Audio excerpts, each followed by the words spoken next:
আসসালামু আলাইকুম। আশা করি সবাই ভালো আছেন। আজকে স্ট্রোক প্যানেল দেখাবো। স্ট্রোক প্যানেলের কাজগুলো কিভাবে আপনারা সহজে করবেন এবং স্ট্রোক প্যানেল কিভাবে স্ট্রোক ইউজ করবেন, স্ট্রোক দেওয়ার সময় কি কি সমস্যা হয় এবং তার সমাধান কি। তো আজকে এই বিস্তারিত দেখাবো। ক্লাসটা অনেক গুরুত্বপূর্ণ হবে, আপনারা ধৈর্য সহকারে দেখুন, ইনশাআল্লাহ আপনাদের অনেক কিছুই জানা হয়ে যাবে। তো প্রথমে আমি এদিকে দেখাই। এই হচ্ছে স্ট্রোক প্যানেল। এই স্ট্রোক প্যানেলটা আপনি এখানেও পাবেন। এই হচ্ছে স্ট্রোক।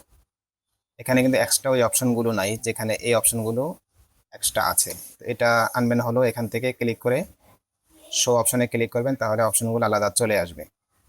স্টক প্যানেলটা আমি এই পাশে উঠিয়ে রাখি। যদি এখানে এই স্টক প্যানেলটা না থাকে, আপনারা এদিক থেকে উইন্ডোতে যাবেন এবং এদিক থেকে এই যে স্টক, এই স্টকে ক্লিক করবেন, তাহলে অপশনটা এখানে চলে আসবে। এখন কথা হচ্ছে স্টক কি। স্টক হচ্ছে এই যে সাইডে যে কালো ব্ল্যাক কালারটা দেখতে পাচ্ছেন চারপাশে, এটাই হচ্ছে স্টক। স্টক কালার আপনি এখান থেকে চাইলে চেঞ্জও করতে পারবেন, যে কোনো কালার দিতে পারবেন এখান থেকে স্টক কালার।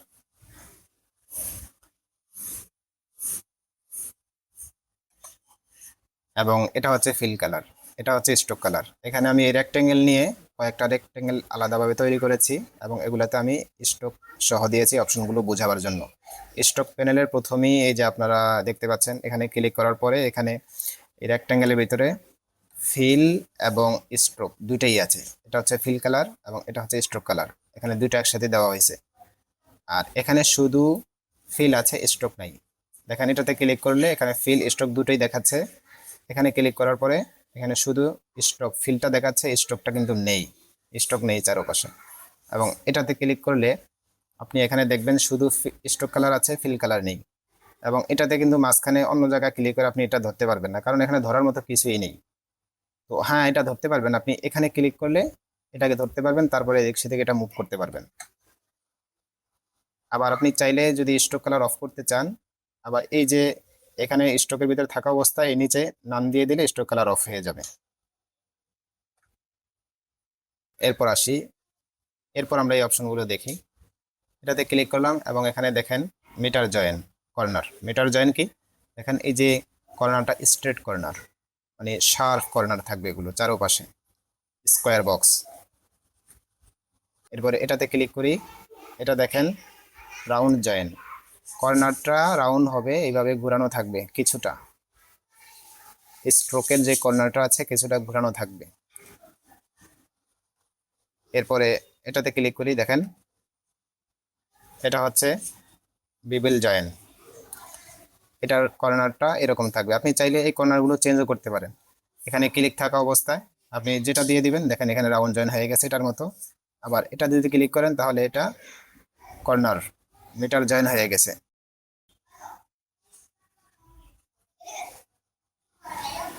এরপর আমরা একটু নিচে আসি। এরপর হচ্ছে অ্যালাইন স্ট্রোক। দেখেন এই হচ্ছে শেপ, অর্থাৎ এই যে চারপাশে দেখতে পাচ্ছেন এটা হচ্ছে শেপ, মূল শেপ হচ্ছে এটা। এই শেপের মাঝ বরাবর স্ট্রোক আসছে, এই পাশেও, এই পাশে অর্ধেক স্ট্রোক এবং এই পাশে অর্ধেক স্ট্রোক, অর্থাৎ স্ট্রোকটা অর্ধেক শেপের ভিতরে এবং অর্ধেক শেপের বাহিরে। এটা হচ্ছে অ্যালাইন স্ট্রোক টু সেন্টার। এখানে ক্লিক করলে এটা কিন্তু এইভাবে আসবে। এরপরে এখানে আসি, এই হচ্ছে শেফের মূল শেপ কাঠামো এবং স্ট্রোকটা শেফের ভিতরে দেওয়া আছে। এটা হচ্ছে অ্যালাইন স্ট্রোক টু ইনসাইড, অর্থাৎ স্ট্রোকটা এখান থেকে ভিতরের দিকে আসবে। এরপরে এখানে দেখি, এটা হচ্ছে শেফের মূল কাঠামো এবং এই দিক থেকে স্ট্রোকটা হচ্ছে শেফের বাহিরে। এই যে এখানে দেখতে পাচ্ছেন অ্যালাইন স্ট্রোক টু আউটসাইড। তো এটাকে চাইলে আপনি ইনসাইডও করতে পারেন, ইনসাইডে চলে আসছে ঠিক এটার মতো শেপটা এখন হয়ে গেছে দুইটা একসাথে। আউটসাইড দেওয়ার কারণে শেপটা এখন বড় দেখাচ্ছে, শুধু স্ট্রোকের কারণে। অনুরূপভাবে এখানে আপনি যেগুলো দেখতে পাচ্ছেন সবগুলো কিন্তু একই সাইজের শেপ নেওয়া হয়েছে, রেক্টেঙ্গেল, কিন্তু এই স্ট্রোক থাকার কারণে কোনোটা বড় কোনোটা ছোট এইভাবে দেখাচ্ছে। এরপরে আসি আমরা নিচে একটু দেখি। তো এই ড্যাশ লাইন কিভাবে করবেন, দেখেন এখানে ডট লাইন এবং এখানে ড্যাশ লাইন। তো এটা কিভাবে করবেন আমি এখান থেকে একটু আপনাদেরকে করে দেখাচ্ছি।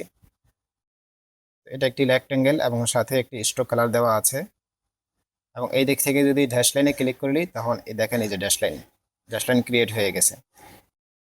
এরপর আপনি চাইলে ড্যাশ যদি আগে পরে করেন, তারপরে এখানে গ্যাপটা 5 পিটি দেওয়ার পরে এখানে ড্যাশ দিয়ে দিলাম, এখানে 5 পিটি আছে, এখানে 10 পিটি দিয়ে দিই।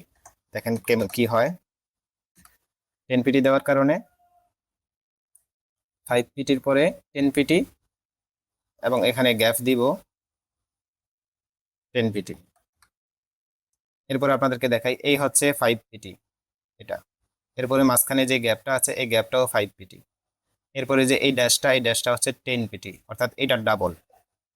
এবং 10 পিটির পরে গ্যাপটাও 10 পিটি, এখান থেকে এই পর্যন্ত গ্যাপ। এবং এখানে একটা কিন্তু ইয়ে আছে, যেমন এই পাশে ক্লিক করলে দেখবেন। তারপরে সিলেক্ট করলাম। এরপরে আমি এখানে 10 পিটির পরে ড্যাশ দিব 20 পিটি এবং এখানে গ্যাপও দিব 20 পিটি। এবার আপনারা একটু দেখেন 20 পিটি। এবার একটু মনোযোগ দিয়ে দেখেন, দেখেন এটাই দিয়ে দেখাই। প্রথমে এই 5 পিটি দিলাম, 5 পিটির পরে গ্যাপ 5 পিটি সমান সমান। এরপরে ড্যাশ দিলাম 10 পিটি, এটা হচ্ছে 10 পিটি। 10 পিটির পরে গ্যাপও দিলাম 10 পিটি, এই যে দেখেন 10 পিটি। এরপরে ড্যাশ দিলাম 20 পিটি, এখানে ড্যাশটা এই 10 পিটির ডাবল 20 পিটি এবং গ্যাপ দিলামও 20 পিটি, এখান থেকে এই পর্যন্ত, অর্থাৎ এটা যেতটুকু এই গ্যাপটাও ঠিক ততটুকু।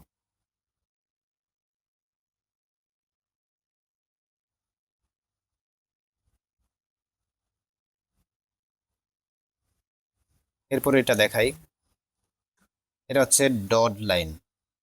ডট লাইনটাও ঠিক এরকম, যে কোনো রেক্টেঙ্গেল নিয়ে আপনারা এইভাবে ডট লাইন দিতে পারেন। তবে ডট লাইনের ভিতরে একটা কাজ আছে, সেটা হচ্ছে এখানে দেখেন আমি এটার স্ট্রোক দিয়েছি 2 পিটি, এখানে ড্যাশ লাইন দিয়েছিও 2 পিটি, যার কারণে এটা ডট লাইন দেখাবে। আপনি যদি কোনো বড় ছোট করে দেন তখন আর কিন্তু ডট লাইন দেখাবে না। এখানে যদি 2 পিটি না দিয়ে এখানে যদি আমি 5 পিটি দিয়ে দিই, এখন কিন্তু এটা ডট লাইন নেই, এটা বড় ছোট হয়ে গেছে।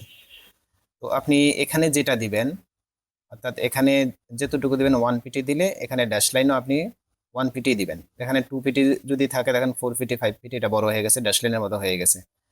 তো এখানে যতটুকু আপনি স্ট্রোক দিবেন এবং ঠিক এখানেই ততটুকুই আপনি ড্যাশ লাইন দিবেন এবং এখানে গ্যাপটাও আপনি এখানে 1 দিয়ে দিবেন, অর্থাৎ এখানে যতটুকু থাকবে এখানে ততটুকুই থাকবে। তাহলে আপনাদের এটা একটি ডট লাইনের মতো দেখাবে। এরপরে আমরা একটু এদিকে আসি।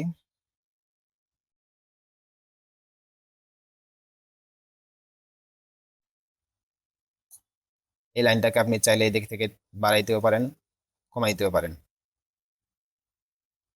কেটে দিলাম। এখান থেকে এটা আমি একটা লাইন নিলাম। এই লাইনের পরে লাইনের ক্যাপ কি হবে এখানে দেখেন, এখানে ক্যাপের ভিতরে বুট ক্যাপ, অর্থাৎ এরকম স্ট্রেট থাকবে, সোজা থাকবে এই দোনো মাথা। এবং এরপরে এটা দেখেন, এটা হচ্ছে রাউন্ড ক্যাপ। এই রাউন্ড ক্যাপের ভিতরে ক্যাপটা এভাবে রাউন্ড হবে, এই পাশে এই পাশে। লাইনটা কিন্তু সেম একই সাইজের, শুধু এই ক্যাপের কারণে লাইনটা বড় ছোট হয়ে গেছে। এরপর এটা দেখি, এটা হচ্ছে প্রজেকশন ক্যাপ। তো এটা অর্থাৎ এই পর্যন্ত যে লাইনটা আছে, এরপরে চারপাশ দিয়ে এটা এক্সট্রা মাথা থাকবে। এটাও কিন্তু এটার মতো একটা লাইন। এই লাইনের ভিতরে আমি এখানে অ্যারো হেডস দিয়ে রেখেছি, এটা আপনারা এখানে পাবেন। এখান থেকে আপনার যে হেডস পছন্দ আপনি সেটাই এখান থেকে সিলেক্ট করতে পারেন। এখানে অনেকগুলো হেডস দেওয়া আছে, যেটা আপনার পছন্দ সেটা আপনি এখান থেকে সিলেক্ট করতে পারবেন। এবং হেডের স্কেল কতটুকু থাকবে এটা আপনি এখান থেকে নিয়ন্ত্রণ করতে পারবেন, চাইলে বাড়াইতেও পারবেন, কমাইতেও পারবেন।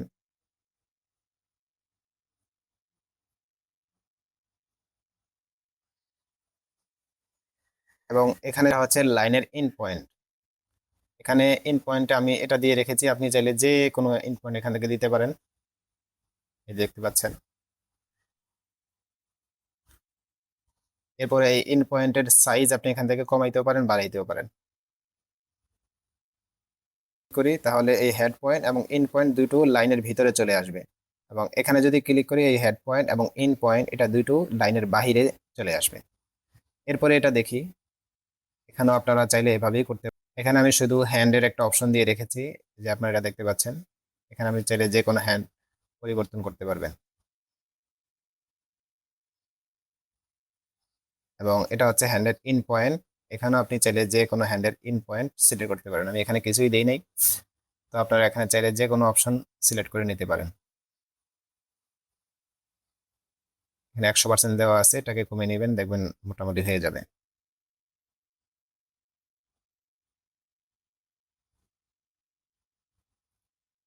অথবা এটাকে নাম দিয়ে দিতে পারেন। এরপর এই অপশনটা আপনারা এদিকে দেখেন, এদিকেও আপনারা, এখানে আমি একটা লাইন নিলাম এবং এদিক থেকে এই লাইনটা কেমন হবে 2 মাথা, এদিক থেকে আপনি এটা দেখে দিতে পারেন। তো এই হচ্ছে মোটামুটি স্ট্রোক প্যানেল। এটার বিস্তারিত এখানে আপনারা মোটামুটি বুঝতে পারলেন। এই স্ট্রোক যখন কোনো লেখার মধ্যে অথবা কোনো অবজেক্টের ভিতরে ইউজ করবেন তখন কি কি সমস্যা হয় সেটা এখন আমরা দেখব। দেখেন এই একটা স্টার, এই স্টারে এখানে 10 পিটি স্ট্রোক দেওয়া আছে, এই যে 10 পিটি স্ট্রোক। স্টারটা যদি আমি ছোট করি, শিপ চেপে ধরে ছোট করতেছি প্রপারলি ছোট হওয়ার জন্য, শিপ এবং আল্ট। দেখেন স্টার তো মাঝখান থেকে ছোট হয়েছে, কিন্তু স্ট্রোকটা কিন্তু ছোট হয় না, স্ট্রোক কিন্তু সেই বড় হয়েই আছে। এটা যদি আরো ছোট করি তখন কিন্তু মাঝখানে স্টার দেখাই যাবে না, ফিল কালার দেখাই যায় না, কারণ স্ট্রোক সাথে সাথে ছোট হয় না, শুধু মাঝখান থেকে শেপটা ছোট হয়েছে কিন্তু স্ট্রোকটা ছোট হয় না। স্টার কিন্তু এখানে 10 পিটেই দেওয়া আছে, প্রয়োজন ছিল যে স্টার ছোট হবে সাথে সাথে ফিল কালারের সাথে সাথে স্ট্রোকটাও ছোট হওয়া দরকার ছিল। অনুরূপ আপনারা যদি লেখার মধ্যে কোনো স্ট্রোক দেন, দেখেন এখানে লোরেম ইপসম লেখার মধ্যে স্ট্রোক দিয়েছি, এটা যখন আমি ছোট বড় করব, ছোট করলে এখানে যে মাঝখানে যে ফিল কালারটা ছিল সেটা নাই। স্ট্রোক এখানে 10 পিটিটা 10 পিটি ঠিক দেওয়া আছে, কিন্তু ফিল কালারটা এখান থেকে একটা উধাও হয়ে গেছে মনে হয় যেন, কিন্তু ফিল কালার এখানে নাই। আবার যদি বড় করি তখন স্ট্রোকটা, ফিল কালারটা বড় হয়েছে, স্ট্রোক কিন্তু ছোট হয়ে আছে। দেখেন এখানে 10 পিটি দেওয়া আছে, স্ট্রোকটা সাথে সাথে ছোট হওয়ার দরকার ছিল। এই সমস্যাটা আপনারা কিভাবে ঠিক করবেন? আপনারা এদিক থেকে এই যে ট্রান্সফর্ম, এখানে যদি ট্রান্সফর্ম প্যানেল না থাকে এই উইন্ডোতে যাবেন এবং এই দিক থেকে এই যে ট্রান্সফর্ম এটাতে ক্লিক করবেন, তাহলে আপনাদের এই ট্রান্সফর্মের প্যানেল চলে আসবে এবং এই দিক থেকে স্কেল স্ট্রোক অ্যান্ড ইফেক্ট এটাতে ক্লিক করবেন, টিকমার্ক দিয়ে রাখবেন। এবার যদি আমি এটা ছোট করি, দেখেন আমি আবার আন্ডু করলাম, এখানে দেখেন 10 পিটি দেওয়া আছে, স্ট্রোক 10 পিটি। যখন এটা ছোট করব দেখেন স্ট্রোকটা অনেক কমে গেছে, মাত্র 2 পিটি চলে আসছে। অর্থাৎ আমি স্টারটা যেই মাপের বানাইছি ঠিক ওই মাপেরই ঠিক থাকবে, এর সাথে স্ট্রোক স্কেল ইফেক্ট এগুলা সব ছোট বড় হবে। আমি যখন এটাকে বড় করব, দেখেন স্টারটা অনেক বড় হয়েছে, এখানে স্টার যেহেতু বড় হয়েছে সাথে শেপ এবং ফিল কালার এবং সাথে স্ট্রোক তিনটাই কিন্তু সমানভাবে প্রপারলি বড় হয়েছে। এরপর এটা দেখি, এখানেও যদি আমি বড় ছোট করি, এখন এর ছোট করলাম, দেখেন এখনো কিন্তু কালার এবং সবকিছু সুন্দর প্রপারলি বোঝা যায়,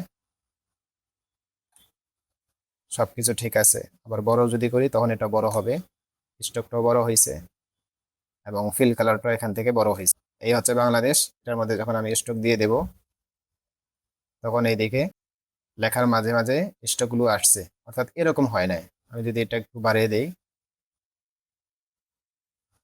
এইদিকে এইটার ভিতরে যেরকম স্ট্রোকটা একেবারে প্রপারলি সুন্দরভাবে আসছে, এখানে কিন্তু স্ট্রোকটা এলোমেলো হয়ে আছে। এটা কেন হয়? এটা হওয়ার কারণ হচ্ছে বর্তমানে এটা এখনো লেখা হিসাবে আছে, এটা আউটলাইন হিসাবে আছে, অর্থাৎ এটা বর্তমানে এখনো ফন্ট হিসাবে আছে, চাইলে এই লেখাটা আমি এখনই পরিবর্তন করতে পারি। এটাকে আমি আউটলাইন করে দিয়েছি, যেমন এটা আমি আপনাদেরকে একটু পরিবর্তন করে দেখাই।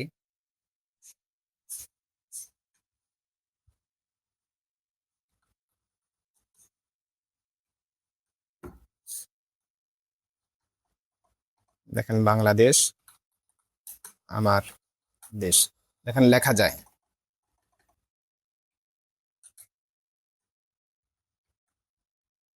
তো এটা ফন্ট অবস্থায় আছে, তো এই জন্য এখানে ফন্ট পরিবর্তন করতে পারবেন, চাইলে যে কোনো ফন্ট এখান থেকে দিতে পারবেন এটাতে ক্লিক থাকা অবস্থায়। আর এটা যেহেতু আউটলাইন হয়ে গেছে এটাতে কিন্তু ওই ফন্টগুলো নেই। স্ট্রোকটা এখানে আরেকটা কথা বলি, যে স্ট্রোকটা এই যে লেখার মধ্যে স্ট্রোকটা কেন আসলো, এটা কিন্তু বর বর মাথায় পর্যন্ত আসছে এবং এটা হচ্ছে আকারের মাথা, এই আকারের উপরে স্ট্রোক আসছে। এগুলো সবগুলো ভিন্ন ভিন্ন, ভিন্ন, আকার ভিন্ন, অনুস্বর এটা ভিন্ন, ভিন্ন, লর সাথে আকার ভিন্ন, তারপরে দয়ের পরে এই একারটা ভিন্ন, অর্থাৎ প্রত্যেকটি আলাদা আলাদা শেপ। এই আলাদা আলাদা শেপের কারণে স্ট্রোকটা আলাদা আলাদা ভাবে বসার কারণে এই যে কালার গুলো স্ট্রোকের মধ্যে আসছে, যার কারণে এরকম দেখায়। তো আমরা যদি নাকি সবগুলোকে একসাথে জয়েন দিয়ে দিই, শেপগুলোকে একসাথে জয়েন দিয়ে দিই, তখন আর কিন্তু এইভাবে স্ট্রোকটা আসবে না। এটা করবেন কিভাবে? এখানে ক্লিক করে মাউসের রাইট বাটন ক্লিক এবং এখান থেকে ক্রিয়েট আউটলাইন। এই ক্রিয়েট আউটলাইন দেওয়ার পরে এটাকে সিলেক্ট করবেন এবং এই দিক থেকে এর পাথ ফাইন্ডারে ক্লিক করবেন এবং এই পাথ ফাইন্ডারের জন্য আলাদা ক্লাস আসবে, তো ওই সময় আমরা বিস্তারিত দেখাবো। আপাতত দেখেন এইদিকে ক্লিক করবেন এখানে, তাহলে এটা জয়েন হয়ে যাবে। এই দেখুন এটা এবং এটা এখান থেকে জয়েন হয়ে গেছে। এখন যেহেতু এটা আউটলাইন করে দিয়েছি, এখন এটা আর কিন্তু ফন্ট নেই, আপনি চাইলে এটাকে পরিবর্তন করতে পারবেন না। কালার চেঞ্জ করতে পারবেন, কিন্তু আপনি চাইলে যেটা লেখা আলাদাভাবে লিখবেন, কাটবেন বা কোনো ফন্ট পরিবর্তন করবেন, এখন আর কিন্তু পারবেন না। এখন যেহেতু আউটলাইন হয়ে গেছে এটা, এই জন্য আউটলাইন করার আগে অবশ্যই আপনার লেখা সব ঠিকঠাক মতো আছে কিনা এটা দেখে তারপরে আউটলাইন করবেন। তো আজকে ক্লাসে পর্যন্ত থাকুক, অনেক লম্বা হয়ে গেছে। তো আপনারা স্টক প্যানেলে এগুলো একটু প্র্যাকটিস করবেন, তাহলে আপনাদের মোটামুটি একটা ধারণা হয়ে যাবে। আশা করি আর কোনো সমস্যা থাকবে না। আসসালামু আলাইকুম।